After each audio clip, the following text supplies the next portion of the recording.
நீர் சுத்திகரிப்பு. இதை நாங்கள் எதுக்காக எடுத்தோம்னா, இப்போ வந்து வாட்டர் பாட்டிலில் தண்ணியை சேகரித்து காசு விற்கிறாங்க.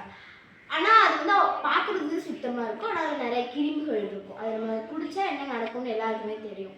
இதை நாங்கள் எதை வச்சு யூஸ் பண்ணோம்னா இது பண்ணதுக்கு என்னென்ன யூஸ் பண்ணோம்னா, கார்ட்போர்ட் யூஸ் பண்ணோம், இது மாதிரி செயற்கை பூக்கள்லாம் யூஸ் பண்ணோம், அப்புறம் இலைகள் பூக்கள் அது மாதிரி இயற்கை பூக்கள்லாம் யூஸ் பண்ணோம். அப்புறம் இது மாதிரி இப்போ கலர் பேப்பர், கலர் ஸ்டிக்கர் இது மாதிரிலாம் நிறைய யூஸ் பண்ணி பஞ்சு யூஸ் பண்ணுவோம்.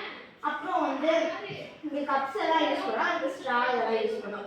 இதுதான் அந்த இதுவே. இந்த வீடு எதுக்காக வச்சோம்னா, வீட்டு பக்கத்தில் தானே ஏதாச்சும் ஒரு விஷயம் செய்வாங்க, அதனால ஒரு வீட்டு பக்கத்தில் இதை நாங்கள் வச்சோம். இது வந்து எப்படி பியூரிஃபை ஆக வரும்னா, ஃபர்ஸ்ட் வந்து மண் வச்சுருப்போம், அதுக்கப்புறம் கல், அதுக்கப்புறம் நார், அதுக்கப்புறம் லாஸ்ட்டாக பஞ்சு. இப்போ என்னென்னா நம்ம வந்து கழிவு நீரை வந்து இங்கே ஊற்றும் போது இந்த கழிவு நீரில் இருக்க அசடுகள், இந்த பெரிய பெரிய விஷயங்கள் ஏதாச்சும் இருந்துச்சுன்னா வந்து இந்த மண் இழுத்துரும்.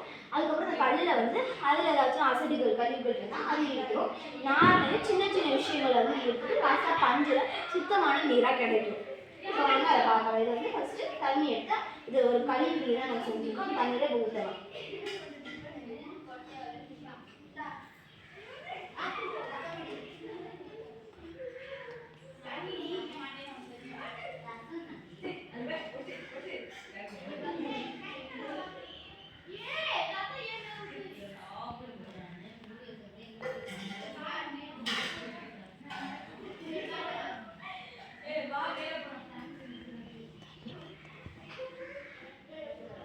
இப்போ வந்து லாஸ்ட்டாக பஞ்சில் ஊற்றிட்டு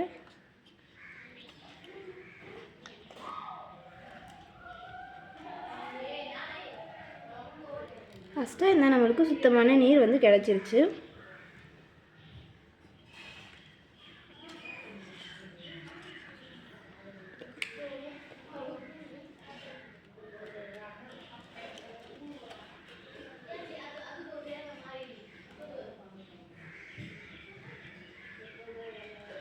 பாருங்கள், லாஸ்ட்டாக ஃபஸ்ட்டு நாங்கள் ஊற்றின தண்ணீர் வந்து ரொம்பவே அசுத்தமான தண்ணீர்.